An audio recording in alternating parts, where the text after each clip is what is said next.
Hello, everybody. Yes, welcome to a very unique experiment. I will say, late night news, the conversation and cocktail edition. Uh, we are Right. uh, we are mashing two beautifully done shows together for one night to kind of just have a little fun with it, I guess, and enjoy it. I am Joe Compton, and as always, joined by. I'm Venessa Giunta, and let's just be clear. It's because neither of us had the spoons to do late night news on the night it was supposed to happen. We were both just like, I don't have it this week. Yeah, yeah, So let's just be honest. yeah. It was pretty brutal It's okay. that week. Yeah. Anyway, Don't let it we're gonna get into the news, and then we're going to jump into a conversation and a cocktail.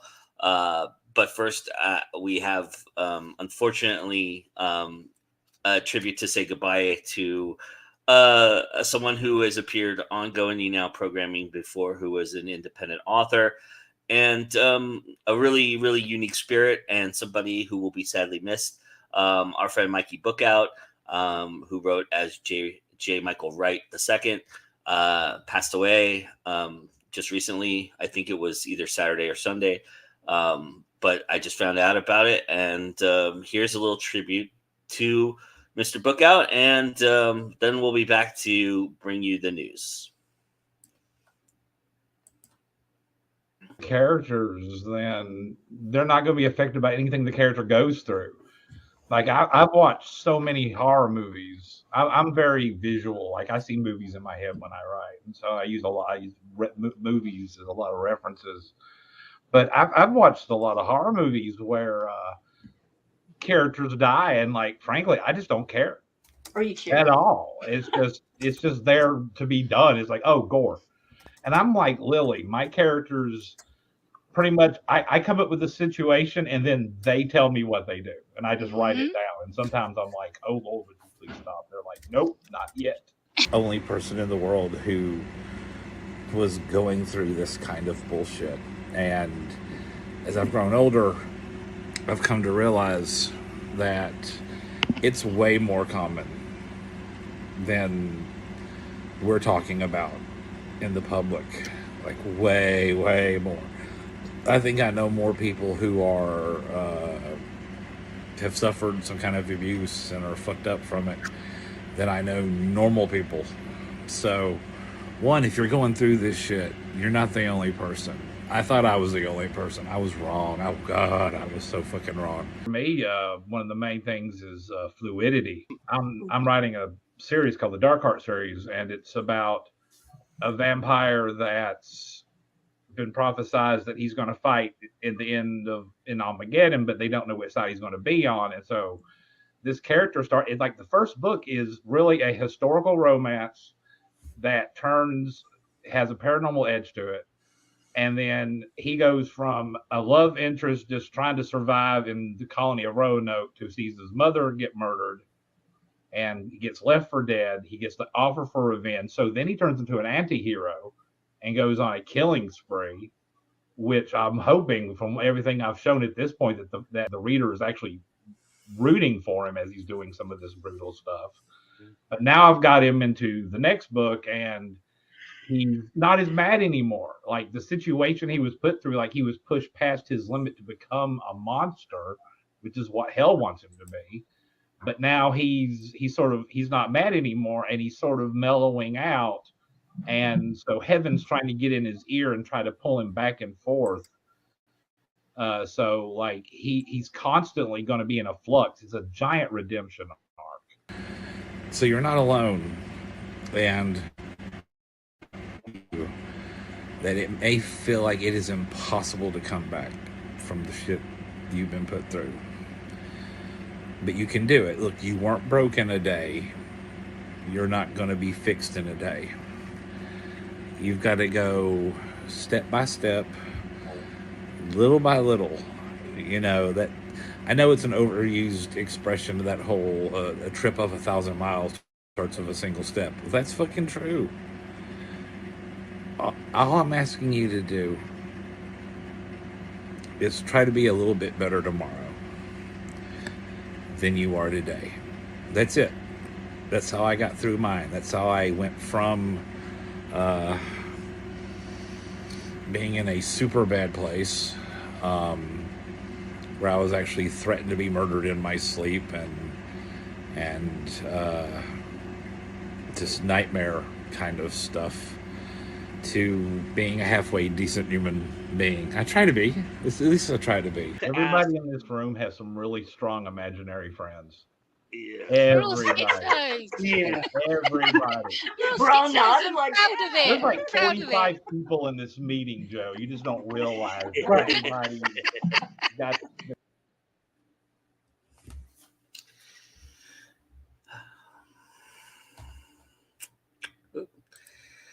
The perils of doing this way. There you go. Yeah. So so much. Just really sad.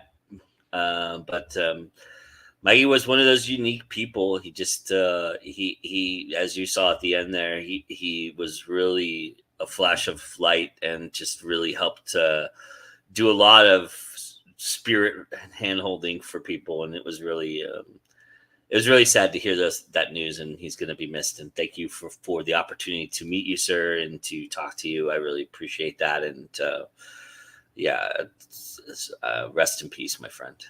So, oh, you're muted, Vanessa. Dang it. Sorry.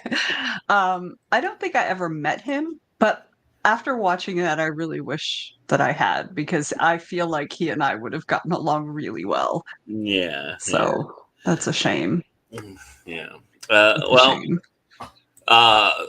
Anita's here. Hello, Anita. Nice to see you. And so with that, let's do the news. Well, It's always weird to do that with an awkward transition, but yeah. we do have some happy Oh. news to start our Yes. for once. And I'm gonna let Vanessa take it away. So Vanessa, please. Yes. So, y'all, this is about Kickstarter. The CEO, Everett Taylor, in May made an announcement. And in that announcement, he said, here's what we know. It takes more than money to bring an idea to life. You need solid marketing to reach and grow your audience, a good grasp of fulfillment logistics, constant communication with your backers, and dependable connection with distributors and manufacturers. As most people here know, Kickstarter is a crowdfunding platform that has helped creators of all forms raise nearly $8 billion in less than 15 years of the platform's existence. So there's a new high impact feature called late pledges, which allows creators to get more funding even after a campaign officially ends. And I don't know about y'all, but that was always a little bit of a difficult thing, right? Because you may have people who didn't see the Kickstarter until it's closed. And so this seems like it's going to be a really great addition. So Kickstarter's previous model obviously didn't allow for campaigns to stay up forever. So creators began moving to competitors like Indiegogo to keep projects going. So Kickstarter back in April started testing the feature with select campaigns and creators. And Kickstarter stated that it helped one user raise 35% more than their original fundraising goal in 2 weeks. So now Late Pledges is available to all Kickstarter creators globally. They can also be helpful for fans, and this is what I just mentioned, who learn about projects after the fundraising window has closed, but still want to support the creator. Creators who are offering something in exchange for a certain level of monetary support, like a digital download of an album or books, for example, will need to end late pledges for that tier as they begin fulfillment. Obviously, Kickstarter says it recommends ending late pledges if the campaign hasn't received a new pledge within the last 30 days. And that makes sense to me. Other Other crowdfunding platforms have tried similar funding models. Indiegogo introduced a forever funding model nearly a decade ago, allowing creators to continue collecting money past a campaign's end date. Now, Indiegogo campaigns automatically continue collecting funds after the campaign closes, with creators getting disbursements each month as money keeps trickling in. Some creators who began on Kickstarter eventually moved over to Indiegogo wholesale so they could keep raising money to sustain their work. Another upgrade that the company announced is the enhancement of its existing survey tool, so businesses can get a better sense of how much it will cost to fulfill an order ahead of time. Kickstarter also added an in-house marketing team to help creatives promote their campaigns. I love this. In early tests, the team helped raise close to $1 million in pledges for a select group of projects, the company noted. More creators will have access to the service when it's ready, according to Kickstarter. These changes come amidst a change in ownership and leadership at the top of the company and are its first set of changes it has made to the brand in nearly 9 years. Quote, "One of the first things I wanted to do was just listen to our creators and let them guide us," Taylor said. "So all of the things that you're seeing right now are due to the feedback and the voices of our creators." CEO Everett Taylor says to expect more things to come and emphasizes to creators out there that every one of us has a voice to make the platform better. Because apparently now when you create a campaign, you will be allowed to give feedback on that run. And they really encourage us to do so because it's how they will implement changes going forward. And Joe, I have to say, I am so excited about this. I mean, I don't currently have a Kickstarter going, and I'm not planning to do one anytime soon, but I'm really excited about the fact that they're listening to creators, because there are so many companies, hello, AI companies, there are so many companies who utilize or whose target market or they have some dependence on creators, but they don't listen to creators. So the fact that they're actually listening to us, if only all companies could be like that. Well, what do you think? Well, I think so Everett is a super smart guy from what I've read, and reading about his background and everything. There's a lot of really positive things he's going to bring to the table here. I read that he explored other crowdfunding platforms like Seed and Spark for inspiration on some of these items. And Seed and Spark is one of probably the premier one for filmmakers that has an incredible in-house marketing campaign model. And so I can see where I can obviously see the influence there and where he got that from. But also because I think he's listening to the creators themselves and implementing these changes right away. I think that is so paramount. I don't know of any site that does that right now, not as big as Kickstarter. And, obviously Kickstarter has been helped by Brandon Sanderson and a few big names who have put out, millions of dollar kind of rewards for what they did and made millions within hours. D&D also just did one that was really huge, and there's a lot of RPGs out there that make in the millions, and so it's all encouraging stuff. But they could have just sat on their laurels and ran the model as it's been for 15 years. There's never been the only slight complaint I've ever heard is how hard it is to get fully funded. And that is a lot more on the creator than it is on the site. The site gives you a lot of tools to help you with that. But you have to also, it's kind of elitism in the way that they market you right now. And so I think that's going to change as well. And I hope so. Because you can always expect a Brandon Sanderson Kickstarter to be on the front page of Kickstarter. Right. Exactly. You know what I mean? Like, they're never not going to do that. Yeah. It's fine. But, really, I think it's important to highlight the smaller creators who maybe aren't, like, they're not getting their funding. You know what I mean? So having a place to spotlight, you know, multiple different smaller creators, like that's so important. Yeah. Anita says that makes Yeah. sense. Kickstarter has grown with the amount of creators it's using it. Yeah, exactly. It never fails to astound me the sheer number of companies that rely on creators but then ignore them as if we have no value to them. Like I just literally do not understand that at all, because Kickstarter wouldn't even be a thing without creators, You're right.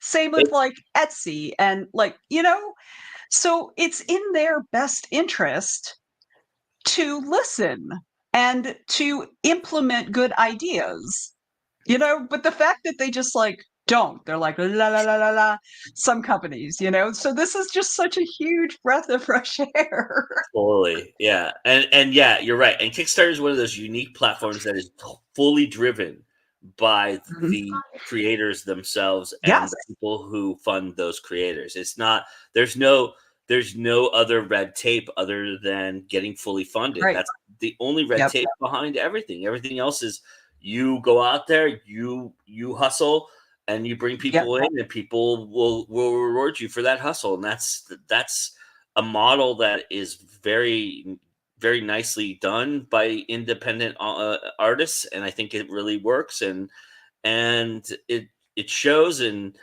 I think them making it easier and more of a transition helps a lot. And Anita says, yeah, I think some creators don't utilize Kickstarter to its advantage. I've been involved in a couple Kickstarter discussions lately and learned some stuff. Yeah. Yeah, and I think the fact that Kickstarter has created a marketing team that hopefully won't just be for the Brandon Sandersons, because honest to God, Brandon doesn't need help. He's fine. Yeah. He will never not fund. He will never not fund. Yeah. So he doesn't need. He has his own PR team. He doesn't need the Kickstarter one. So like the fact that they've, because that's really that's the hard part, right? Yeah. Like the funding is the hard part because the marketing part is the hard part. It's really the marketing that's the hard part, right? So, and so many creators, that's not our strength. Our strength is in the creation.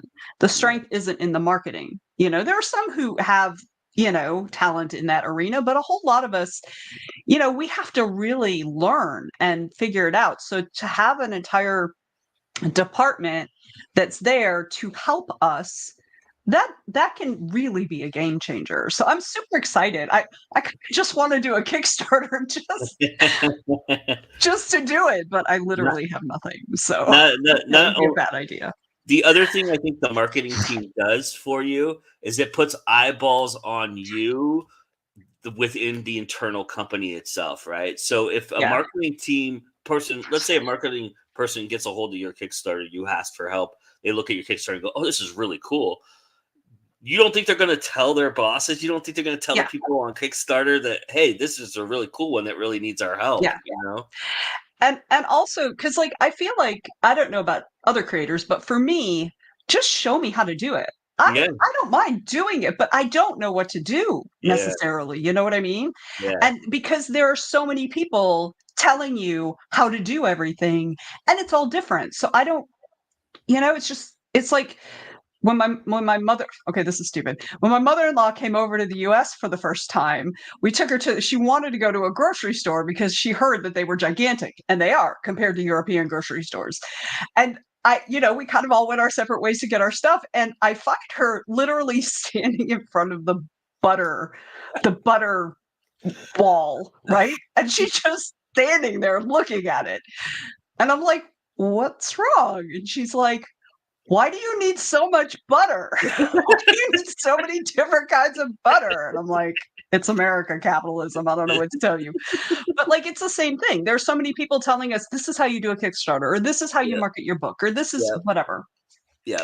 That it's just too much and it's hard to figure out what works. So like just having somebody to guide, like, and because Kickstarter is their business, they know how to do Kickstarter. Yep. So if they can teach me in my first Kickstarter, it would be my second, but if they could teach me then when I do my next Kickstarter, I will be in a much better place, and therefore I will be more successful, and therefore Kickstarter will.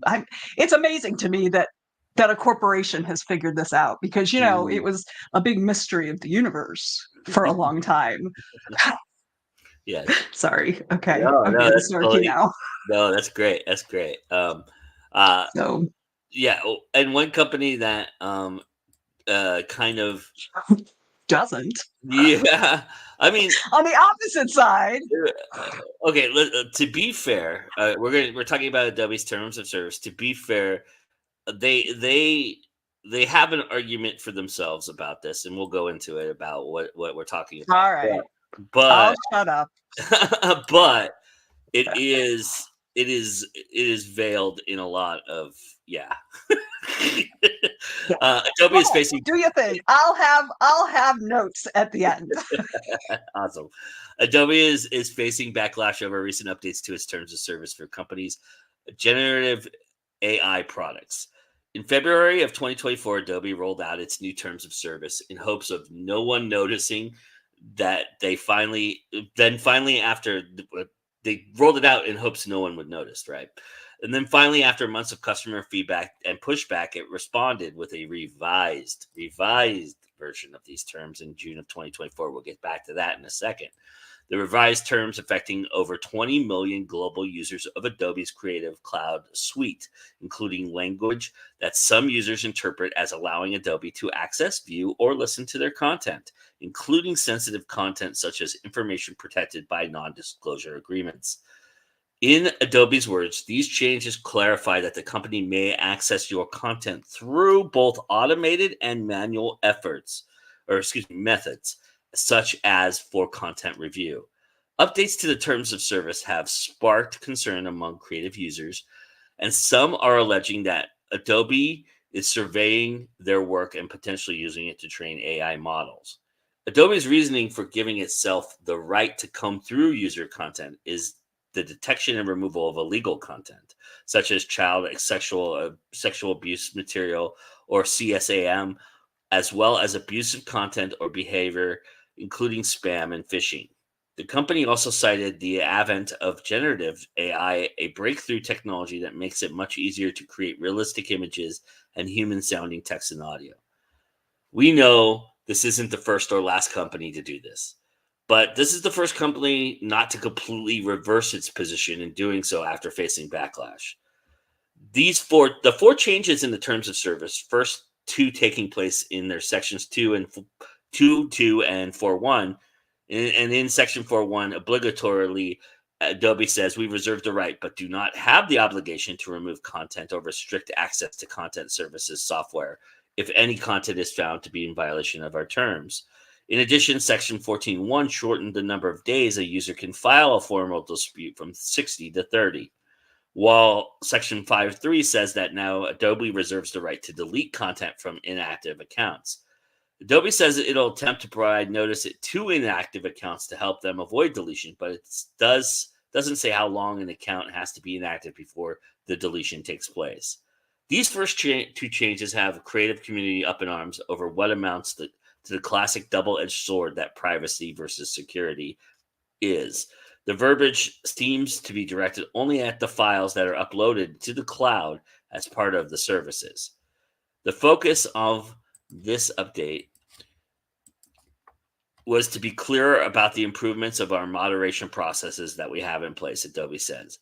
Given the explosion of generative AI and our commitment to the responsible innovation, we have added more human moderation to the content submissions review processes. The blog post also reiterates that Adobe does not train a Firefly AI using files stashed on cloud. In this new section of the terms of use, Adobe explains that the process is automated, but it may be elevated to human review if the content put on Adobe servers gets flagged by machine-driven review. Hello, YouTube, all over again. Here's what we don't know. Well, here's what we don't do, they say. We don't scan or review the content that is stored locally on your device. We also don't train generative AI models on your customers' content unless you've submitted to submitted the content to Adobe Stock Marketplace. While co-founder Scott Belsky says that's all internally, Adobe employees knew what the company did or did not do with the user content. The company is grateful for the opportunity to improve its approach on communication and transparency. Belsky describes the terms of use situation as painful, and he has personally been subject to a lot of abuse. Still, he believes everyone will benefit more from transparent terms of use, including potential users of other companies who may find that they have space to improve their terms of use too. I think that was a nice little subtle jab at Google. Adobe hopes people will see that its effects to improve are sincere and that its users will find the revised terms of use helpful. The company's more significant efforts toward improved communication, rebuilding trust with its users will be a much longer term endeavor than that demands a consistent and reliable pattern. All right, Venessa, go ahead, rip it apart.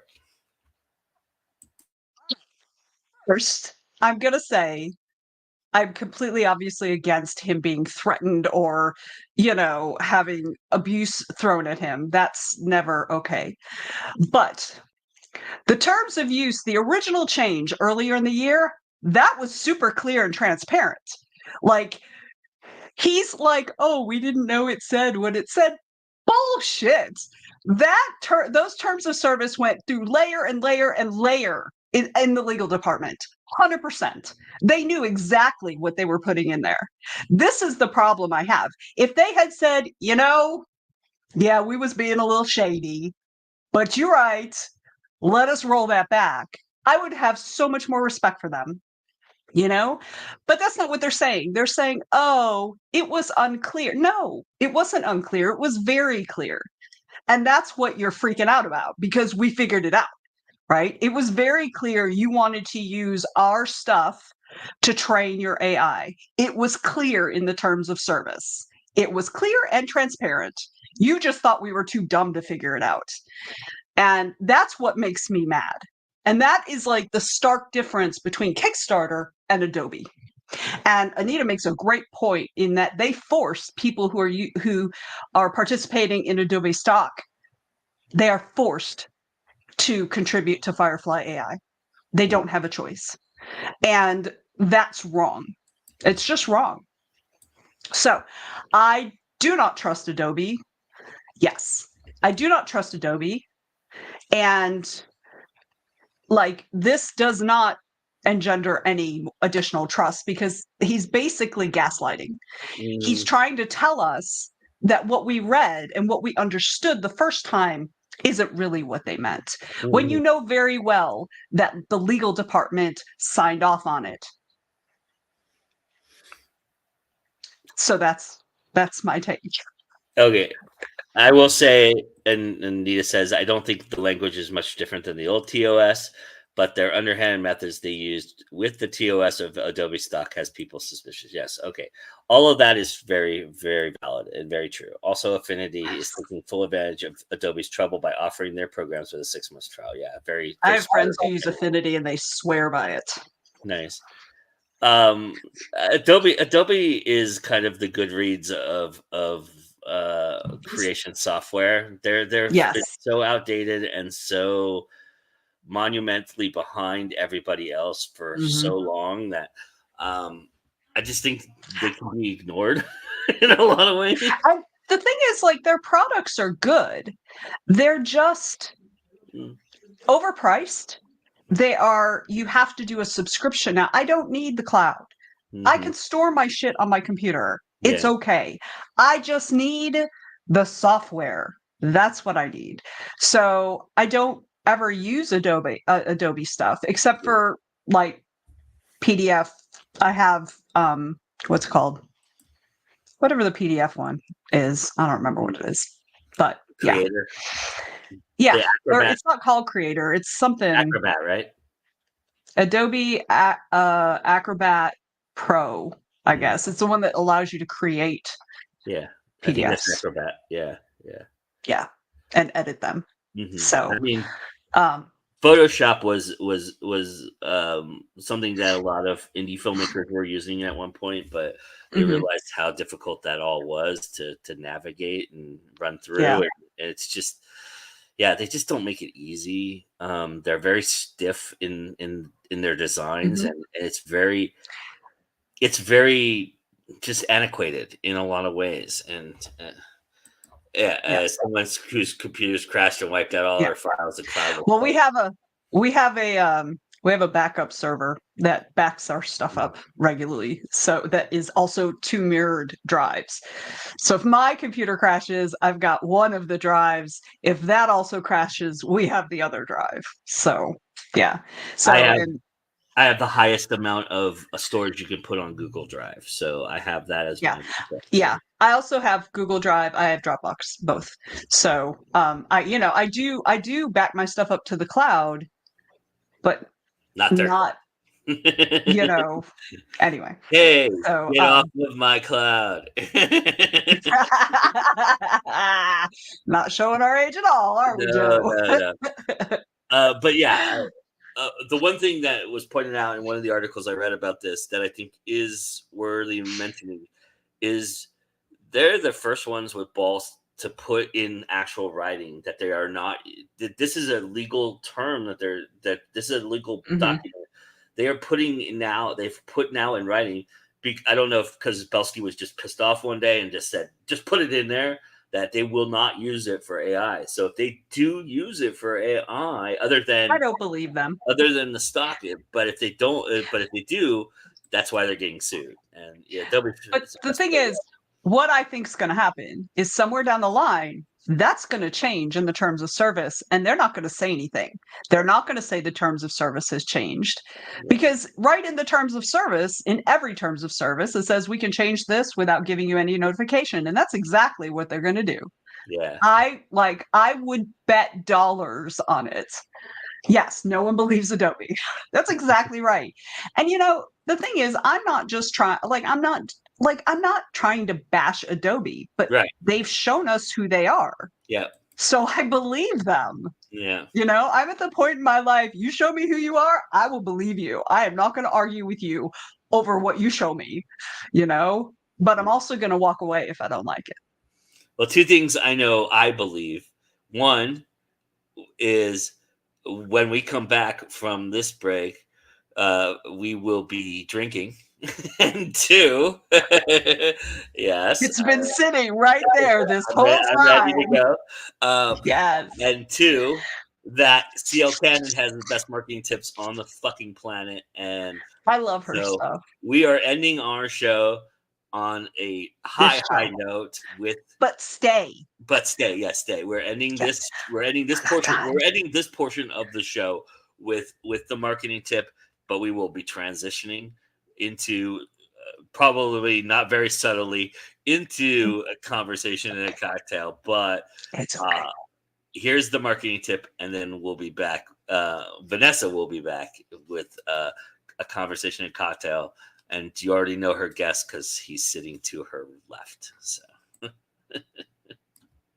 CL Cannon here from Fiction Atlas Press, and I'm back with another monthly marketing tip. Today I want to talk to you about using keywords to not only increase the visibility of your book, but also get it seen by your ideal readers.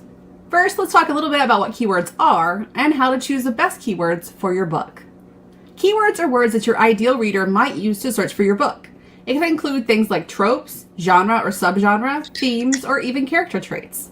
Your keyword can also be more than one word. It can be 2 words, 3 words, a phrase, or really any search term that someone might use to find your book when using a search engine. For example, someone searching for a paranormal book might use the words vampires versus werewolves, or teenage mortal falls in love with an ancient sparkly guy who drives a Volvo and later becomes Batman. Okay, that one might be too specific, but you get the point. Keyword doesn't always equal one word. So how do you come up with these keywords? There are a few methods that you can use.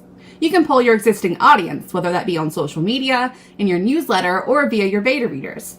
These are people who are already interested in the books that you've written and who resemble a good mirror audience for the type of new readers that you're trying to attract. Another method is to look at the keywords used by successful authors who write books that are similar to yours. Finding comparable books and authors can be very beneficial when it comes to marketing because, again, it helps you identify a mirror audience of readers who will be more likely to enjoy your book because it shares traits of a book that they've already enjoyed. If you're pressed for time or want to spend your energy elsewhere, you can use a tool like Publisher Rocket, BookBolt, Google Keyword Planner, Helium 10, or BookBeam, or tons of thousands of others. These websites take the tedious research and sift through all the information to find words that will perform the best for your specific book, based on an algorithm and based on statistics. So now that you know what keywords are and how to use them, how do you use them to reach readers? First, you'll need to choose 5 to 10 of these keywords. If you came up with more than 10, that is fine. It's always good to try out different keywords from time to time and to see what works best for you or what works best for each individual book. So don't discard them because they can be used later. Once you've chosen your words, you'll want to include them in your blurb, title, subtitle, headline, or any other part of your sales page that you can. Now, this doesn't mean that you should just paste these all at the end of your blurb like some hashtags from 2010 Instagram, or make the whole subtitle a string of nonsense. The key to keywords is incorporating them as organically as possible. Pepper them into the blurb or the headline. Use a really important keyword in your subtitle. You can even make a book comparison at the end of your blurb to utilize keywords that you have trouble placing. Something like, if you love the suspense of blank book and the romance of blank book, then you will love the name of your book. You don't have to use the voice, but I find it helps. Also remember that if you're going to put these keywords into your title or your subtitle, the words must also be on your cover in exactly the same way to comply with Amazon and other retailers' terms of service. Because of these rules, early keyword planning can be very beneficial, so you're not creating extra work for yourself later. All of this is a lot easier than it may sound, especially when you've chosen the right keywords. Your blurb should be compelling, and your headline should grab your audience and make them want to read on. Choosing keywords that stick out to the right readers is going to help make the job of all the elements on the sales page much, much easier. And in turn, it can even lead to more positive reviews, more sales, and more excitement for your next story. Okay, that's my tip for this month. I hope it has helped you and that you'll be able to implement it into your marketing strategy and find more readers. As always, I'm happy to answer any questions that you have about today's tip or just marketing in general. You can email me at info@fiction-atlas.com with your questions, or you can check me out on my websites listed below. I hope you have a lovely month, and I'll see you next time. Bye!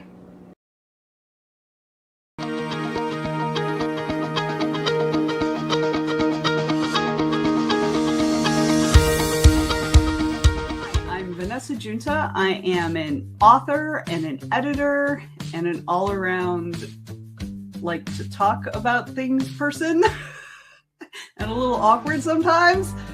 But one of my favorite things to do is talk to authors, right? I love talking to authors about their process, their writing, their careers, their marketing, all those things. And I really love just sitting down and just talking about stuff. I mean, communication is my love language. So that's really what I had in mind. I really wanted a situation where I could just have a conversation with somebody. So, and a conversation and a cocktail is really all about us hanging out and drinking together and talking about the stuff.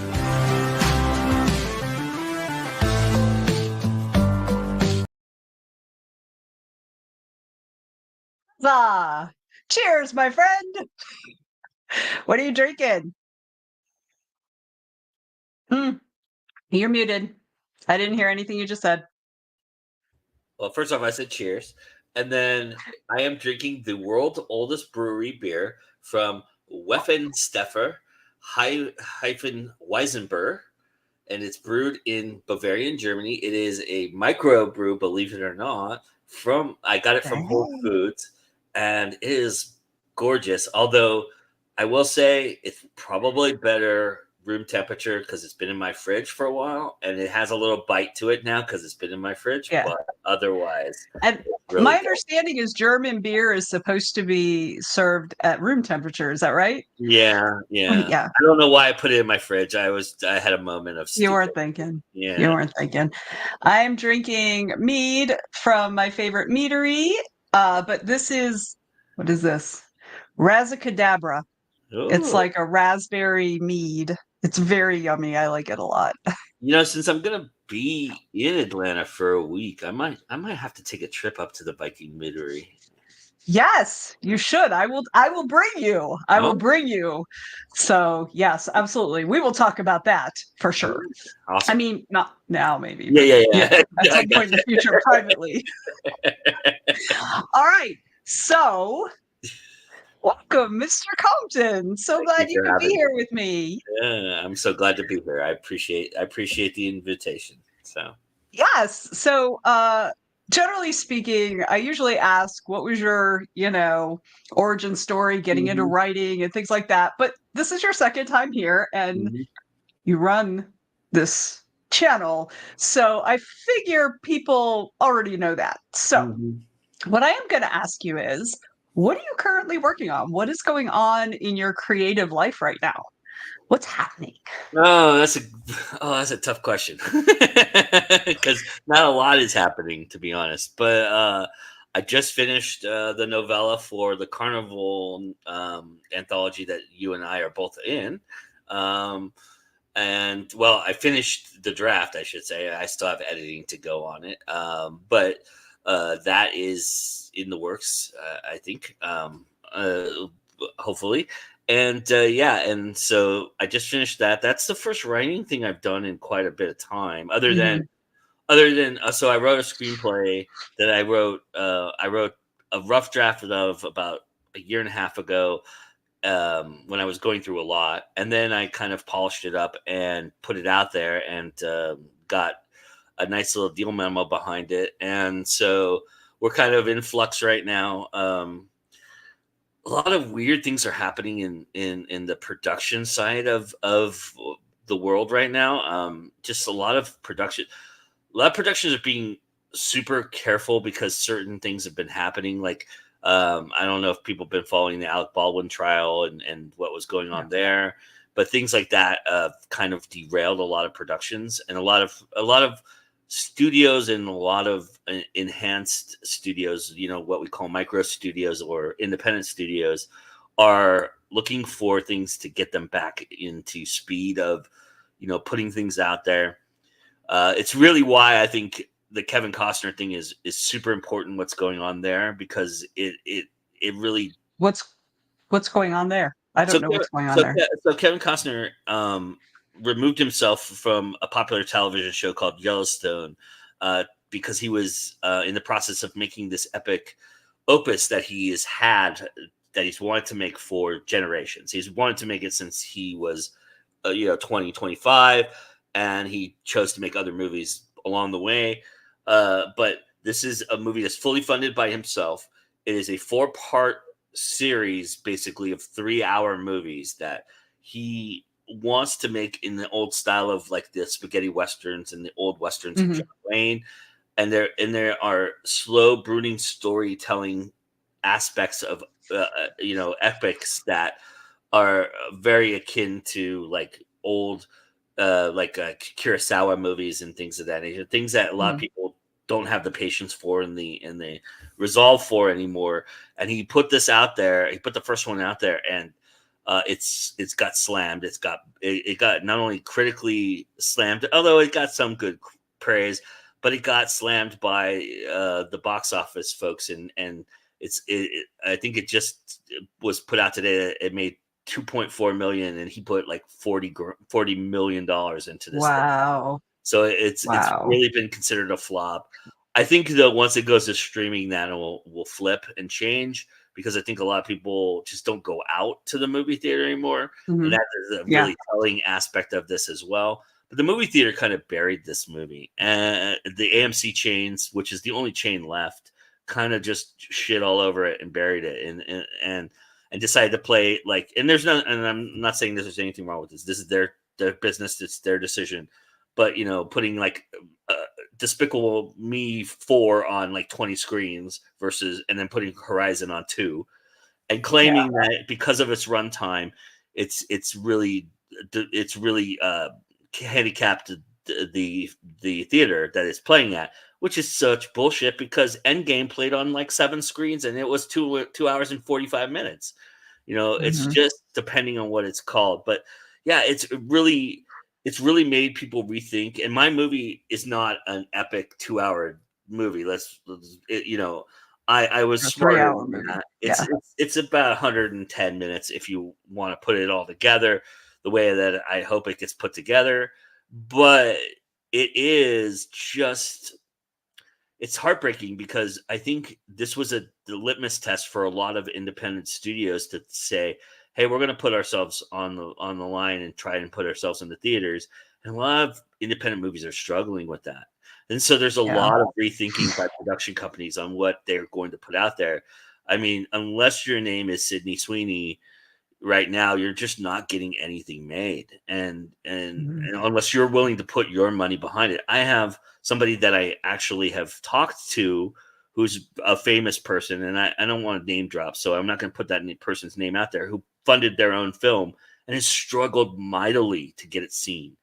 And I even did a review of the film, so you can probably figure it out by going and seeing the reviews on my page on my Fresh Buttered Popcorn. But that is just the reality of the situation right now. And it's really harrowing because here I am sitting with this opportunity, and it's not going to be fulfilled because it's just the marketplace is just not dictating right now. And so, and I get it. These companies have to survive. They have to make money.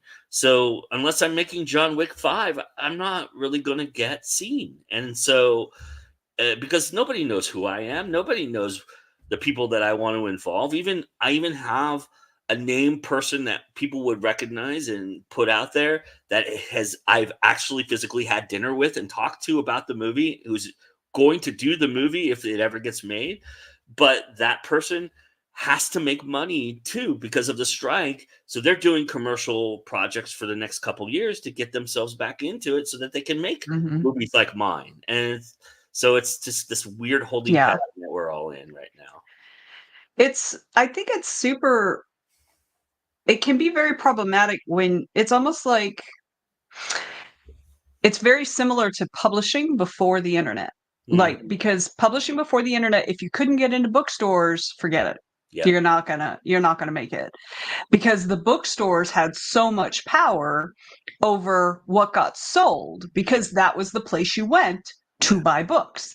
So of course then that kind of trickled up to the publishing companies. So now the publishing companies aren't going to pick up, weird kind of projects anymore, because the bookstores won't carry it, because they don't think they can sell it, because they don't think anybody would want to read anything but, Twilight.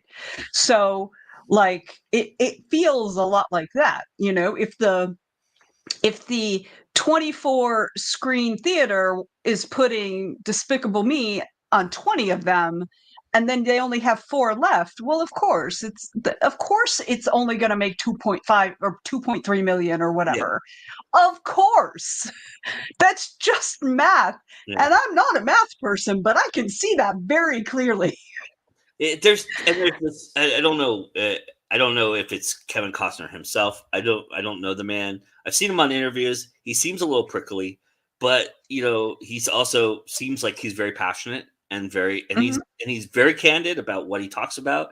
So I don't know if that is what's off-putting, that he just doesn't give a shit that you what you think and how to make money. He's just going to go do his own thing. He's been doing it for decades now. So fuck, if it works, fuck you. I'm gonna do it. I mean, he's Kevin Costner. Yeah. He had $40 million to plunk into a movie. So okay. And it didn't break him, I mean, that's okay. The amazing thing, right? Yeah.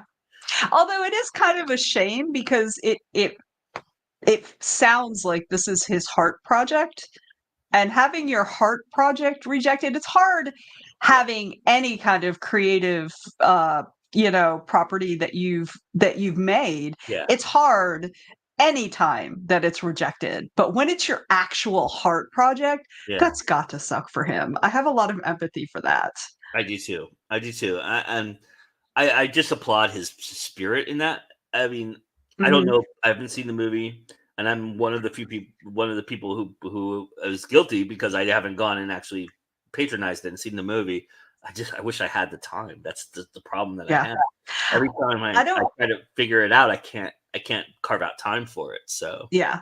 I don't ever go to the movie theater anymore. The last time I think I went to a movie theater was when one of the theaters had the Doctor Who Christmas special, and this was before Jodie. I'm pretty sure. I think it was right before Jodie. I think. No, maybe. Yeah. I think it was like Jodie's like going into 13. So, and the only reason I went was because it was like a special showing of Doctor Who on the big screen, which I've never seen. So a couple of my friends and I, we grabbed my nibbling and we took them with us, and we got to do the thing. But I think that was the last time. So that was like pre-pandemic. So yeah, I just don't do movie theaters anymore because they're so expensive. Spider-Man No Way Home was the last time I went to the movies. So that tells you. I mean, So- I used to go.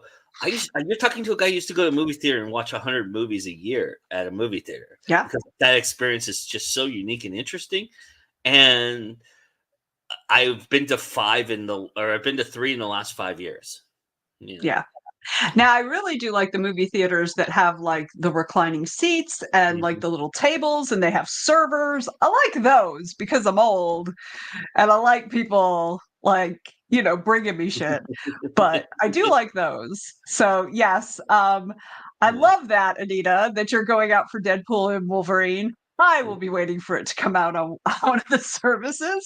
I actually have a friend who's dragging me to that, so I'm going to be going as well. Yeah. But yeah. I mean, if you're going to go to one, I feel like that's a great one to go to. Yeah, probably. So, yeah. Yeah, I'm so burned out by superhero shit though. It's just I am too. I want to see good independent film thrive, and it's just not happening. Yeah. And I've seen a ton of great films over the last 5 years. It's just I am fortunately in a position where I get streaming links and I can go and watch them on my own time and watch them before they go out into the world. So I'm very lucky and fortunate for that, and I'm very grateful for that opportunity because a lot of these films I see, they just need to be talked about, But. Yeah. I think that the general viewing public are also getting tired of superhero movies. Like I was tired of them about 4 or 5 years ago. Like I was already tired of them. I mean, they're fine for what they are. They're fine. Yeah. But they were like the only stuff coming out. It was that and kids movies. So it was like Pixar and superheroes. And that's what you had to choose from. And it's like Pixar's fine too, but y'all, come on now. There's other stuff out there. Come on. I felt like Endgame was a big exhale, and I got it all out of me. That was the end of the meditation for me. And once I end the meditation, I'm gonna go on to the done. Yeah. Yeah, exactly. Like, give us new stuff. Give us interesting stuff. Yeah. So speaking of, what have you watched or read that lately that you found super interesting or really cool or really engaging? That's a great question. So I just finished. Well, I'm almost finished with JD Estrada's Human Cycle. I reread book 1 and 2, and I'm almost 3/4 of the way through the third one, and I'm almost ready to write a review about it. This is a fascinating. Speaking of superhero stuff, this is kind of a unique way of bringing about a superhero kind of idea, and it's very, very. It's gorgeous. It goes through a whole worldly thing. It's got a spiritual element to it that only JD can prophesize and put out there.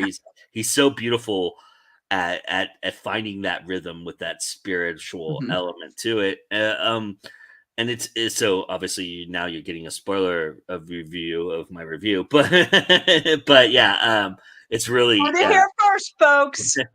It's really fascinating. It's a really wonderful read. And I finished before that was the Johnny Likens, the Werewolf Detective PI series by Wayne Trammell, which was really good too. That's the fun read. That was a lot of fun, and it's a really good read about a guy who has a alter ego called Shaggy that gets into. I equate Shaggy and Johnny as a a cross between Inspector Clouseau meets Indiana Jones meets Harry Scooby-Doo. Preston. So, Oh, so yeah, but yeah, so those are the two books I've read. Those are the ones I've read recently. As far as watched so far, there's not many memorable movies out there that I've seen this year so far. no. I want to say some good things about some movies, but nothing's popping. What about indie? What about indie movies you've seen? Well, yeah, that's what I'm talking. Oh. Indie movies for sure. I haven't seen anything that I would write passionately about. As making my top 10 list for the year. So, Gotcha. but there's I've got quite a few out there. There's one movie that I think is really interesting. It's called Goldilocks and the Two Bears, and it's nothing. It has nothing to do with the fairy tale, other than it's kind of like a paste like it a little bit, and it's kind of interesting. The idea the fairy tale aspect of it comes from it's two squatters who are living across country that kind of worm their way into somebody's apartment who's kind of a lost soul. They squat in an apartment. Oh. And that lost soul kind of adopts them and lets them stay there. And they kind of develop a relationship that turns really, really sour really fast. And it's really interesting. And it's not the sour with, because it's a man and a woman and another woman.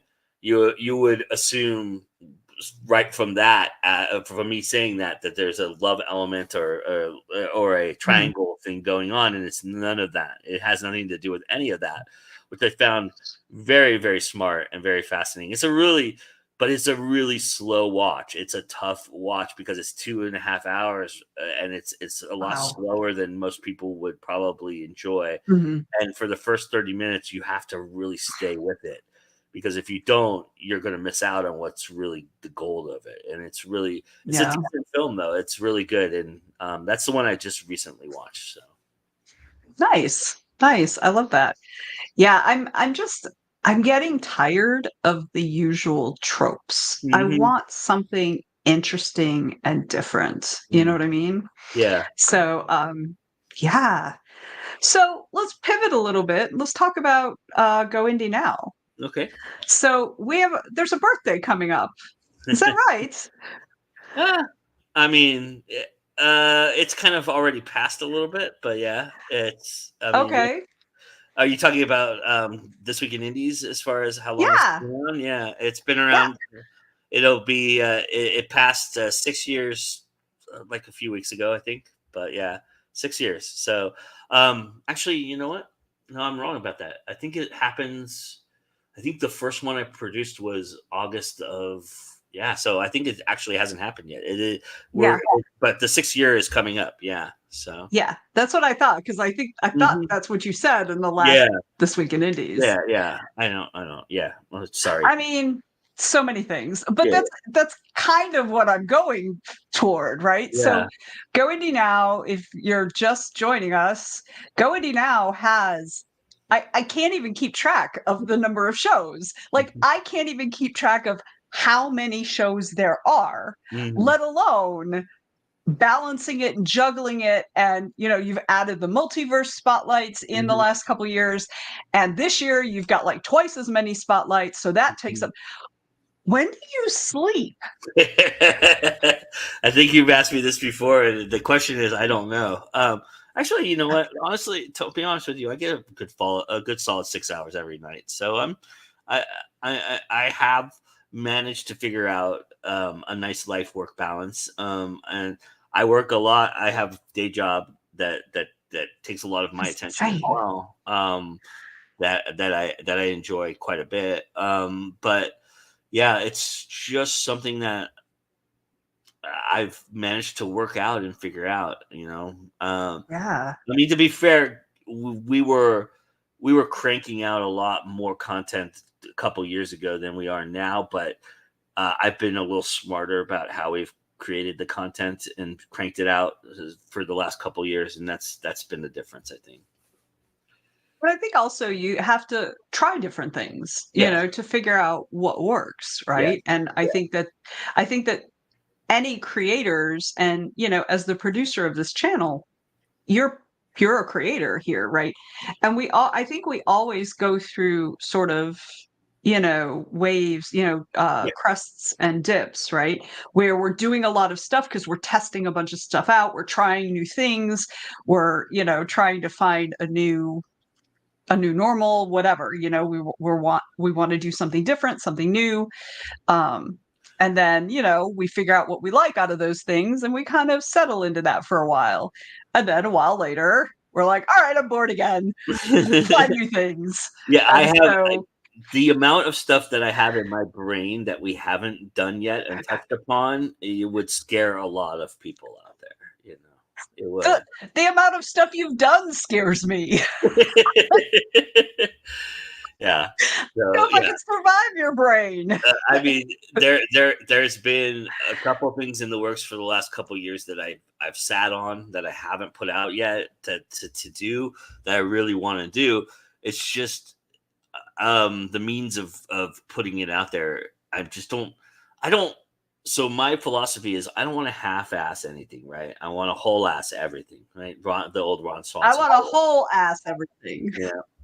So I go for that, and for me, then especially if I'm going to be the person driving it and being involved in it, I have to really have, because I've done half-ass stuff, and I feel terrible about doing it when I do it. So, and I know it when I do it too now. So I stay away from that. And so there's really two things I really want to do, and I haven't done it because I just don't have the production means to do it right now. And if I did, you'll see it when it's happening. You'll know. So I will happen. Give us it's a matter of time.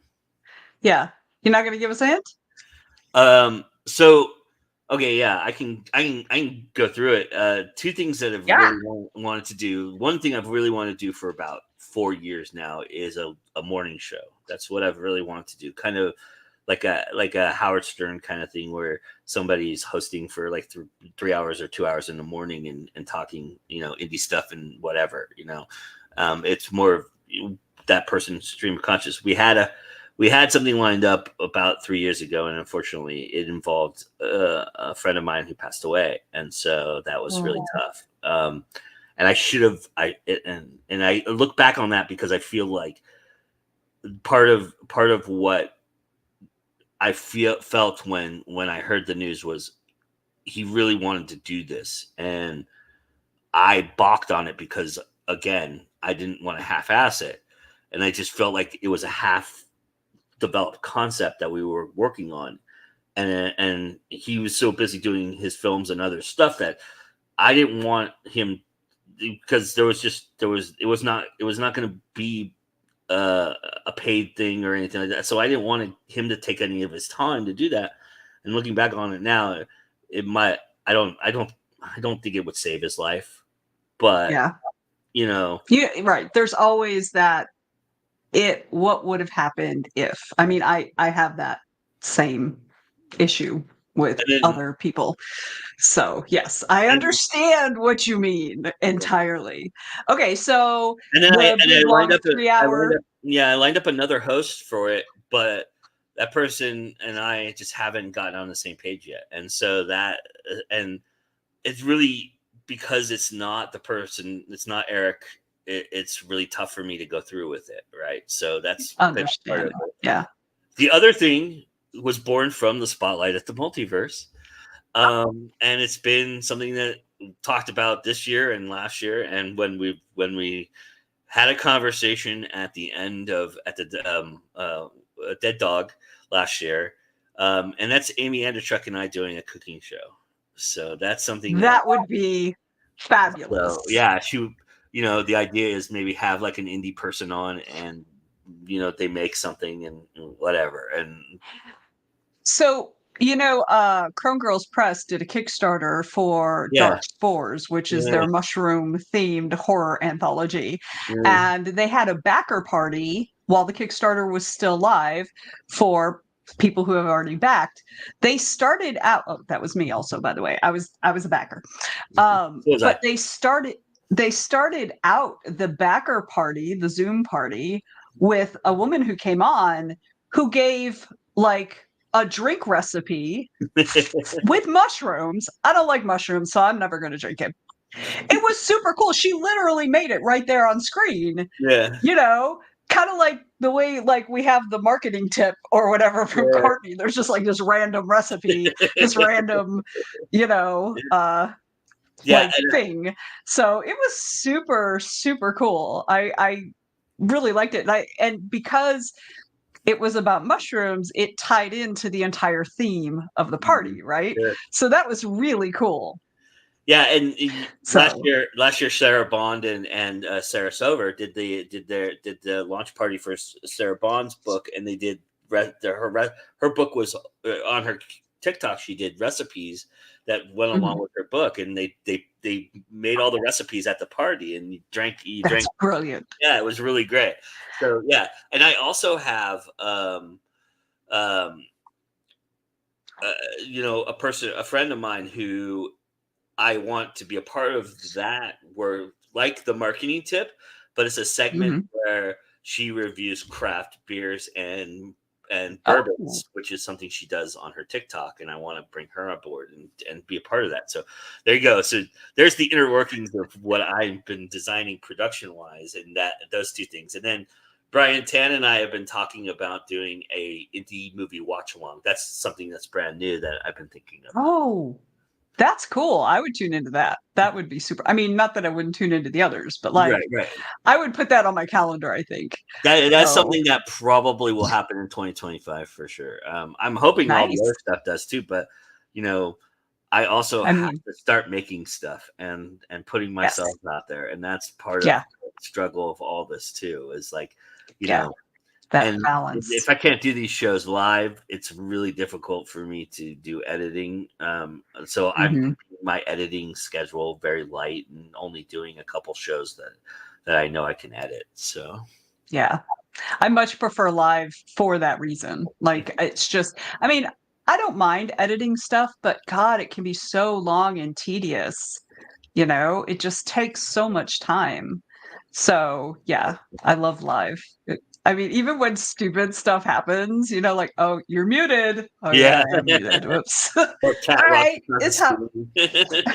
I feel like after the lockdown, I feel like we're all just like, yep, that's happened to me before. Yeah. We're all very forgiving of stuff like that, I think. Yeah. So anyway, that's where my brain's going. I love that. I love both of those ideas. Or was that 3? No, it was just 2. Three. It was 3. Yeah. Okay. I told you math is not my thing. So shifting over to multiverse, right? So I watch the spotlights whenever I can. And one of the things you always ask people that I am now going to turn on you is you filled out that stupid, gigantic, that huge survey that we put out. So what things are you specifically excited about that was on the survey, or that, is regularly done? I'm always excited about Monster Mash, and I believe personally that being in the audience is so much better than being on the panel. I just believe that. I tried last year to gear myself up to do karaoke. I'm going to try again this year to do that. Those aren't on the survey, but these are things. And of course, the crafting is always in the back burner for me. And getting to the craft room and doing some crafting. As far as the survey goes, though, that's a good question, because I feel that I signed up for a lot of stuff, I think, but there was a lot of good things I thought I would love to moderate, and a couple of horror. Yeah, you put yourself down to moderate a whole bunch. Yeah, and there's a couple horror ones that I liked and a couple of writing ones that I liked. But I really, I kind of get stuck in the writer's track and the horror track, because the people involved in both of those really love me and want me on there, and they fight. Well, yes, but like, Nicole Givens Kurtz has moved on from Multiverse. Yeah. So she is no longer our director. We are very sad about that because she's freaking awesome. But her assistant director has moved into that role. So that's wrong. Not Nicole. Nicole's sci-fi. She also left. Marie We are talking about Lisa. Yeah. I knew who you were talking about. I'm sorry. I'm sorry, Lisa. So yes, but she has moved on because she's got other things that she wants to do. She was with us for 5 years, gave us great programming, but Shell has stepped in. So I may get you in writer's track all the time because I, can fight Shell. No, I'm kidding. I think Sean will fight for me for a couple things. I think there are going to be multiple tracks that want you. So, that's flattering. That's very nice to hear. But yeah, I'm excited to do anything. To be honest with you, Multiverse is such a great weekend and so fun. I am honored to be on anything. I'm available to do anything. I'm very flexible. One thing that Jordan Con really taught me was that I can do it. I just have to believe I can do it, right? And find the angle that I know will be important to people that I know about, right? Because I got put on an RPG panel that I had no business being on whatsoever, and it turned out that I was the guy people wanted to talk to at the end of the thing because I turned to what I know, which is marketing it, and people have a hard time marketing their stuff, and so I offered that perspective, and that mattered to people. And so I just feel like if I just have to sit down and think about it, and I'll find the way to get into what I want to talk about. So yeah. One of the things that we try to do at Multiverse is make sure that the people on the panel, number one, want to be on the panel, right? And number two, we feel like the guests as a group will mesh together well, in as far as we can figure that out, because obviously we don't know everyone, because we have a lot of, as you well know, because you've interviewed a lot of them, we have a lot of new folks this year that are new to Multiverse. We have I know it is exciting, and just having all these amazing new people. We had we also try to, one of the things with Multiverse is we try to make sure that we leave at least a third of the guest list available to new guests. Because it's important. We don't want to just have all the same people all the time, because then you're just hearing all the same stuff. So so in the past Multiverse you've been to, you already said Monster Mash, but what are a couple other things that you really enjoyed? Well, I enjoyed the story time thing that I was dragged to. What? By a certain somebody here, and I was glad I was. But I have to say, so there was a moment. It wasn't last year. I think it was the year before, if I'm not mistaken. Yeah, it was the year before. Not last year, but the year before. We were doing a Writers Troop social. And because Venessa was running the writer's track, she didn't have time to go up there. So I volunteered to sit in on one of the panels of the writer's track so that she could have time to host the social that she should be rightfully hosting. And so she went up there, and I got to be just luckily watching a panel on neurodivergency and writing, on, disabled authors and disabled subjects and things like that. Like I think it was the chronic pain, the one people who are dealing with chronic pain or chronic issues or neurodivergency or stuff like that. That panel, I learned more about things that I had never thought about in my life than I had ever at any panel I've ever been a part of, and I take a lot of that lesson with me. I think a lot about that panel.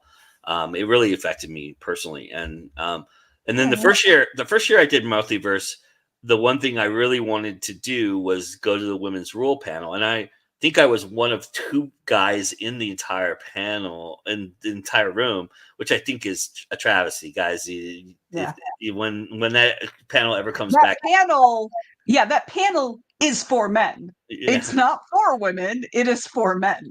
And I found that to be very true. It was the first panel I've ever attended at Multiverse, and I took a lot from that panel as well. I like panels that I like. First off, I like the way that Multiverse is situated in that it's interactive amongst the crowd and the panelists. But on those panels, sitting there and just absorbing what was being said and what was being talked about was so important to me, and I love that when I'm able to do that. I feel like not enough panelists, people who are featured authors or featured guests, go to other panels enough. And I think Multiverse kind of puts you in a position where you can do a lot of that. And I think doing that once or twice at a convention, I think is so valuable. Number one, it's great to support your friends. I always go to a panel for Bob because Bob is my friend and I love listening to Bob talk. And I will always go to a panel with Sean. If Sean needs somebody there, I'll be there, and yourself. I've been to panels where you were on it, and you were the only person I knew on the panel. And so those things are important to me, but they're also important to me for learning reasons. And I'm always learning, and I love that aspect of it. I did a panel with Mark L. Abbott, who I think is one of the best moderators I've ever been around. And I learned a lot about moderating from him, just sitting on the panel with him and talking and being on that panel. So it was a panel about horror movies and the influence they have on you in it. And that was a really good room panel because there was a lot of interaction in that panel. So. Mark is such a fabulous, fabulous human. He's so smart. He's just so smart. So, going back to what you're saying about guests not going to panels, that's something that I found for myself as a guest is I don't often go to other panels, but a lot of it has to do with and this was something we wanted to not do at Multiverse. Many panels, and this is not a diss at all, but many panels are geared very much toward newbie writers. Yeah. You know what I mean? Like in terms of the writing track, right? Yeah. And that's fine. There absolutely should be. But one of the things we do at Multiverse specifically is make sure that there are sort of more advanced topic panels as well. And newbies can obviously go to those because that's going to give them a leg up when they get to that point, right? Yeah. But because we want it to be something like an event that guests want to also go to, right? Yeah. And we have topics very often that you don't see at a lot of other cons. We sometimes will talk about the really difficult things, I think there's a panel on the Hugos this year on the sci-fi track. And so we obviously we talk a lot about representation and things like that, because it's important to have the conversations, and we should not be afraid to have the hard conversations. Yes, they can be awkward and difficult sometimes, and it can bring up feels, but that's the only way you can get to a resolution. You can't get to a resolution for something if you're not willing to talk about it, which I think is kind of a big problem we have in this country right now and have for a while, so we try to do what we can to kind of, push back against that. So yeah, and we love having you there, obviously. Well, thank you. I'm honored to be there and honored to be accepted and brought in, but yes. So this year you're also a guest at Dragon Con. Yes. So how are you feeling about that? Are you nervous? Are you excited? You like... we were talking, and I haven't heard anything about what I'm doing there yet. So you won't. I don't know how to feel. But I mean, I'm not nervous to be on any panels with anybody. I Mhm. mean, that just doesn't happen for me, and it's just because I'm so focused on what I'm going to do and how I'm going to do it. I don't worry about, who's with me and what's there. I like listening to those people, and if I'm on a panel with them, I feel honored to be on a panel with them. But Mhm. you know, um, that doesn't get me. I think what's going to be interesting is the sheer audience of Dragon Con is a lot different than Yes. anything else I've ever experienced. I mean, I've been on big stages before, but not like this, and so that'll be Mhm. interesting.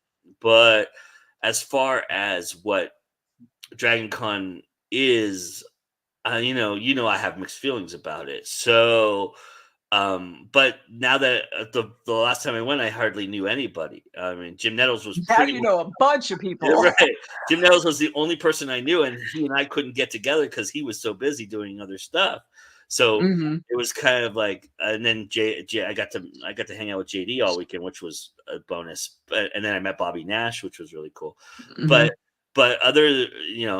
that was the experience I had. So this time around, I know a ton of people. So the experience is going to be mightily, Yeah. and I'm going to be in the city the whole time. So I'll be around virtually the entire con. So I think that is going to, yes, be very different for me. And so I'm real Mhm. excited about it. I am a little nervous, but ultimately I'm just really grateful that I have this opportunities, because Mhm. they're not forever. And the opportunities you get, I just feel like I feel so warm and feel like I belong, and that's so important to me, and I love Yeah. that.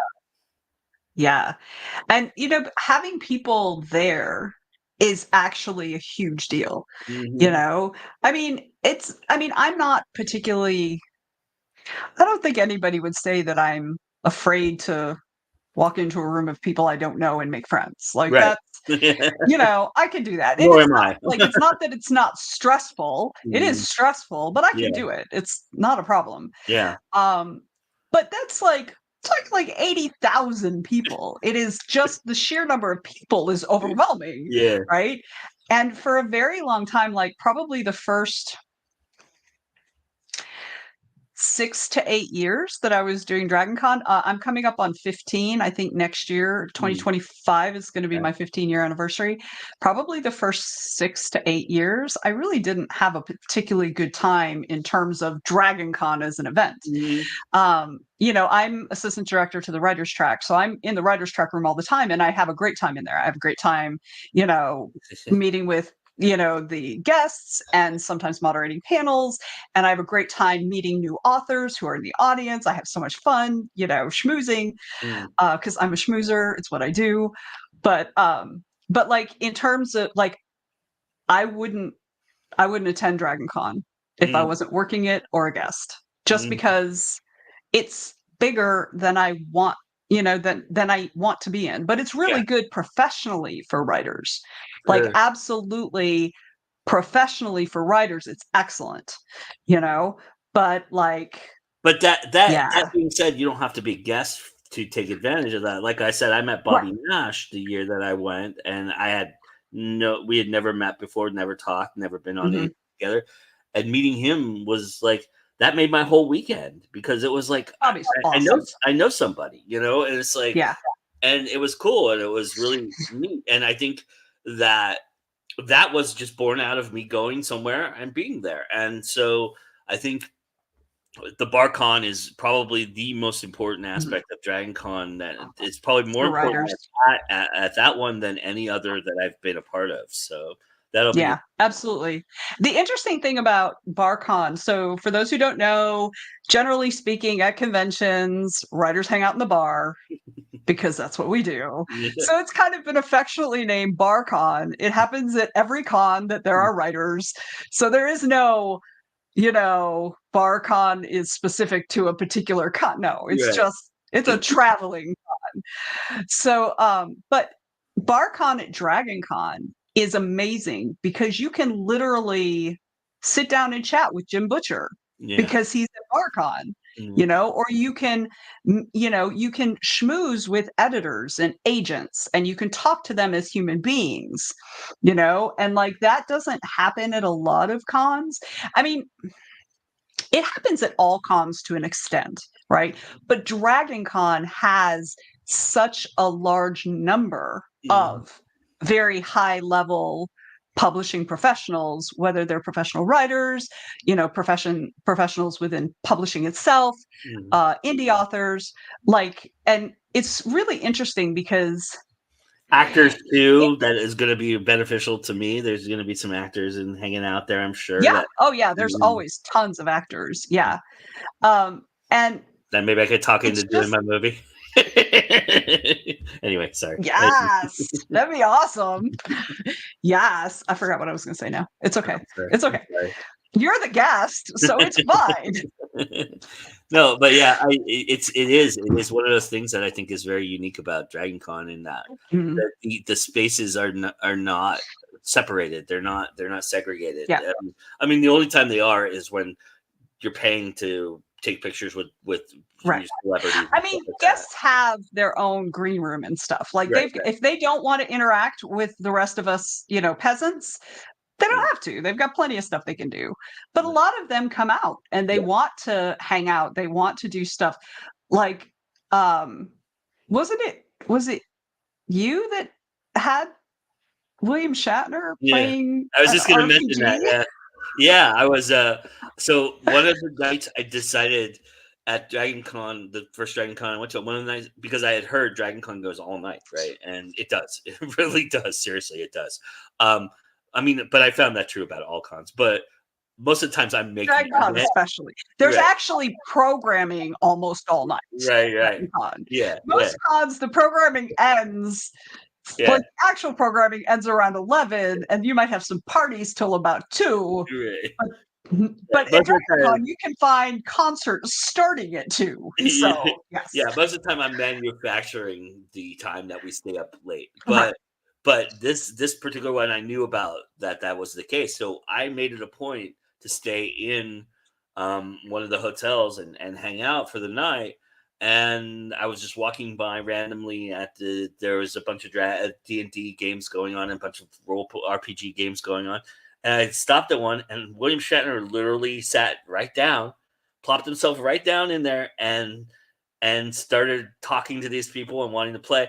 And the look on their faces was not the look I expected to see, because apparently he does this he's very famous for this at Dragon Con, and people are not as excited as I was, or people who hadn't known about this were to see him do this. And so.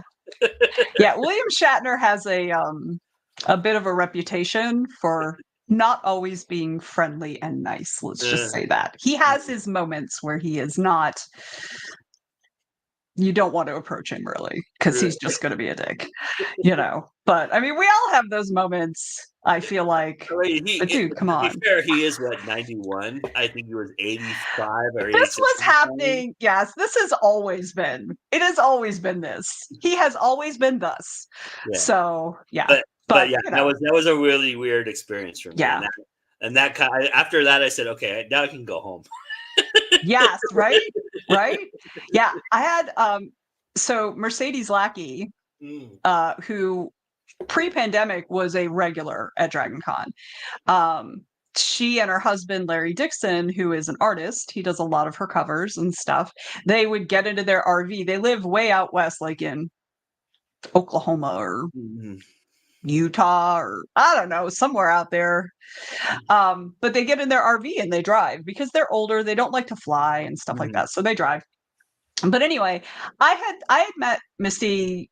I mean, I'd known her for several years at that point. And I'd never met Larry, but I was moderating a panel in the writer's track room with both of them on it, right? And what I do when I'm going to be moderating a panel in the writer's track before, like when they're all coming and sitting or whatever, I go up and I shake their hands, I introduce myself, let them know I'm moderating them. And so I said that to Larry Dixon. I said, "Hi, I'm Venessa. I'll be moderating you today." And he looked at me, he goes, "Oh, you think so, do you?" And I was like, "All right, okay then." So it was hilarious and we had some fun. So yeah, so you get to learn their personalities, which is really cool. And I think out of everything in my life, Dragon Con really taught me that famous people are just like us. They're just famous, and rich also.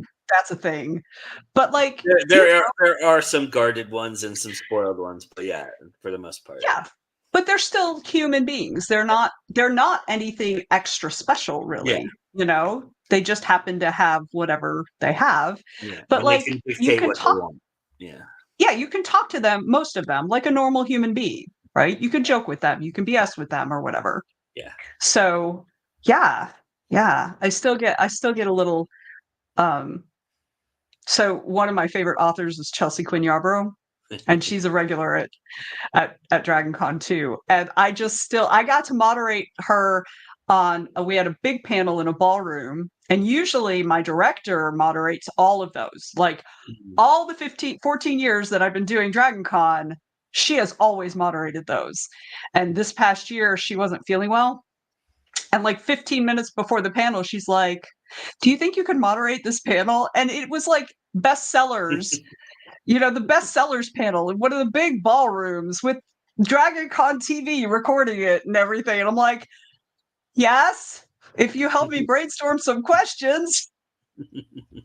So, and so Quinn was on there, and I've known Quinn for a long time. I was stupid fangirl at a convention down in Florida. The very first time I literally followed her around the whole con because I'm an idiot. And so, we chat all the time. So I got to moderate her on one of the big panels, and it was awesome. That's and awesome. You don't get to do that in a lot of, like, yeah. I was reading her when I was like 13 years old. I wanted to take the book I was reading, the first book of the Saint Germain series, and I wanted to make a screenplay out of it because I thought it'd be a cool movie. I had no idea how to write a screenplay. That's awesome. So anyway, all right, enough of that. All right, Joe, we should probably wrap this up. So tell us how to find you. Right here. I'm here. Right here. Going you now. Yeah. I should probably make a professional website. I just don't have time. But I mean, you can find me on Facebook, Joe Compton. I'm on Blue Sky, Joe Compton. I think it's Go Indie now. And then Instagram is Go Indie now.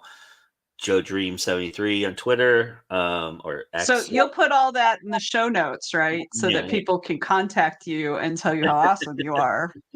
Yes, I will. Or be like, all my links there. Yes. Or be like, "Put me in your movie." Believe me, I already have a lot of that going on. But yes, but yeah, I don't want to be in your movie. I'm appreciative of all of it, and I would love to put everybody I know in a movie. I would. I feel like there are some of us you really don't want to do that with. Yeah, probably, but I'm not going to say that. I'm going to be like, it's just a party. Right. Yeah. I mean, it is what it is. I mean, the thing that I don't know is how much control I have over anything yet. So it's the one thing. I mean, I've been involved in the 7 decisions that have been made about it so far. So it seems like I've got a lot of pull when it comes to it, but ultimately they could just say, you know what, that could change. We want to sell this, and the people who want to buy it want to put their people in it. So, yeah. And that's fine. And, I have last refusal on anything anyway. And so, which is the only way I would ever do a contract is if I have last refusal. But, so we'll see. I just don't know what the future holds. And this business is such a shady, horrible business that I don't ever Can't count on anything. right. I mean, I'm optimistic, but I'm real at the same time about it because I just know what it's about. But that also allows me to be patient and understand that my time will come, and when it does, Yeah. I'm gonna take full advantage of it. So Yes. I love that. I think that's such a great place to end too, because that's advice we can all take into our lives. So thank you so much for joining me, Joe. thank you I for having appreciate me, you. Vanessa. I love being Yay. on your show. Thank you so much. Yay. All right, y'all. Don't forget to subscribe and smash that like button and comment and all those good things that will get us up in the YouTube algorithm, which is of course our God and all that. Worship the algorithm. So, and as you know, it is always time to go indie now. Bye, everybody.